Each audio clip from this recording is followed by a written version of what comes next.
GK में आज हम बक्सर के युद्ध के बारे में जानेंगे। इस युद्ध का ये पहला पात्र है मीर जाफ़र।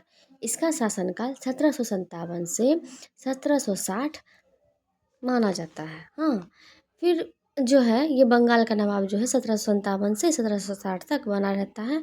मीर जाफ़र जो है सिर्फ नाम का नवाब रहता है, क्योंकि पूरी सत्ता अंग्रेजों के हाथ में रहती है। ये मात्र एक कठपुतली रहता है। फिर क्या होता है इसके बाद मीर कासिम जो है वो अंग्रेज़ों से सिफारिश करता है। अंग्रेज़ों की सिफारिश पर बंगाल का जो है अगला नवाब बनता है। वो कौन होता है? वो मीर कासिम होता है, जिसका शासनकाल 1760 से 1763 हम मान सकते हैं। फिर बनता है जब ये बन जाता है उसको मीर जाफ़र को हटा करके अगला नवाब जब मीर कासिम बन जाता है तो वो क्या करता है, वो अपनी नीतियों से जो है सत्ता को चलाना शुरू कर देता है। और अंग्रेज़ों को चुनौती देना शुरू कर देता है अपनी नीतियों के द्वारा। वो पहला तीन ये काम करता है, ये 3 काम करता है अपनी सत्ता में आने के बाद कि राजधानी मुर्शिदाबाद से राजधानी मुंगेर परिवर्तित कर देता है। ये मीर कासिम करता है। कौन करता है? मीर कासिम करता है। मुर्शिदाबाद से राजधानी मुंगेर परिवर्तित कर देता है, ये पहला काम करता है। दूसरा काम ये करता है, भारतीय व्यापारियों को रियायत देना शुरू कर देता है, मतलब छूट देना शुरू कर देता है। फिर क्या होता है, 1763 ईस्वी में पटना कांड होता है। 1763 में पटना कांड क्या होता है कि जो है ये अंग्रेजी अधिकारी एलिस द्वारा पटना क्षेत्र पर आक्रमण किया जाता है। अंग्रेजी अधिकारी जो एलिस होता है वो पटना क्षेत्र पर आक्रमण कर देता है। फिर क्या होता है, मीर कासिम और एलिस के बीच युद्ध होता है, जिसमें ये एलिस मारा जाता है। ये एलिस जो है मीर कासिम के द्वारा माना जाता है। फिर इस घटना के बाद क्या होता है, मीर कासिम को नवाब के पद से हटा दिया जाता है।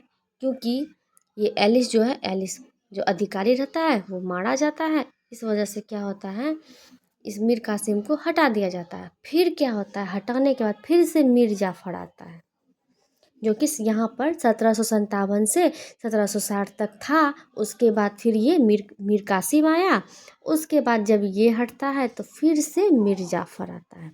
मीर जाफ़र जब आता है, मीर जाफ़र को अगला नवाब बना दिया जाता है, जो कि 1765 तक वही बना रहता है। फिर क्या होता है, मीर कासिम वो परेशान हो जाता है, क्योंकि उसको सत्ता से हटा दिया जाता है।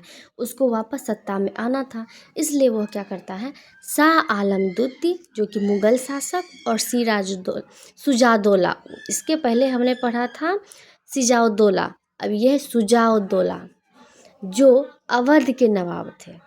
क्या थे? अवध के नवाब थे। मीर कासिम अपनी सत्ता हासिल करने के लिए अवध के नवाब के पास पहुंचते हैं, लेकिन वहां पर शाह आलम भी पहले से ही मौजूद रहते हैं। फिर क्या होता है, इन तीनों के बीच त्रिगुट संधि होती है। शाह आलम द्वितीय और शुजाउद्दौला और मीर कासिम, इन तीनों के बीच त्रिगुट संधि होती है। इस संधि में क्या होता है, इसका लक्ष्य रखा जाता है, हम तीनों मिलकर मुगल का सामना करेंगे। फिर बिहार में एक युद्ध होता है जिसे हम बक्सर के युद्ध के नाम से जानते हैं। इस युद्ध में क्या होता है, एक तरफ मीर कासिम, अवध का नवाब, शाह आलम द्वितीय, ये तीनों रहते हैं, और एक तरफ अंग्रेजों की सेना। इन तीनों, इधर से ये तीन, इधर से ये अंग्रेजों की सेना। इन दोनों के बीच युद्ध होता है, जिसमें से क्या होता है, ये हार जाते हैं, अंग्रेजी सेना जीत जाती है। अंग्रेज जो है उनकी विजयी हो जाती है, वो जीत जाते हैं। 22 अक्टूबर 1764 को बक्सर के मैदान में ये युद्ध लड़ा जाता है। इस युद्ध में अंग्रेजों की विजयी हो जाती है। और क्या होता है, पलासी के युद्ध का नेतृत्व किसने किया था? क्लाइव ने किया था। अंग्रेजों की तरफ से पलासी के युद्ध में नेतृत्व जो है क्लाइव ने किया था, लॉर्ड क्लाइव ने। और बक्सर के युद्ध में जो है अंग्रेजों की तरफ से नेतृत्व हेनर मुनरो, इसने किया था। दोनों में तो दोनों की ही विजयी हुई है। पलासी में भी क्लाइव की ही विजयी हुई और ये हेनर मुनरो की ही विजयी हुई है। उसके बाद जब ये युद्ध समाप्त हो जाता है फिर क्या होता है, इलाहाबाद की संधि होती है 1765। 1764 में युद्ध की समाप्ति होती है और 1765 में इलाहाबाद की संधि होती है। इसमें से पहला क्या होता है, पहला जो है 12 अगस्त 1765 में मुगलों के साथ संधि होती है। 26 लाख पेंशन मुगलों को देना, इसी की संधि हुई थी। ये इलाहाबाद की संधि में क्या हुआ था, 26 लाख पेंशन मुगलों को देना, इसी बात की जो है संधि हुई थी। ये पहला संधि था। दूसरा संधि क्या था, दूसरा संधि था 16 अगस्त को। पहला संधि 12 अगस्त को और दूसरा संधि 16 अगस्त को 1765 में। इसमें 50 लाख जुर्माना भरना पड़ता है अवध के नवाब को, अंग्रेजों को। इस युद्ध में जो है यही एक बात, ये दो बातें हुई थी युद्ध के बाद।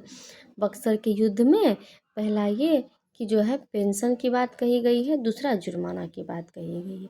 तो इतनी ही बातें जो है बक्सर के युद्ध में आज हमने पढ़ा।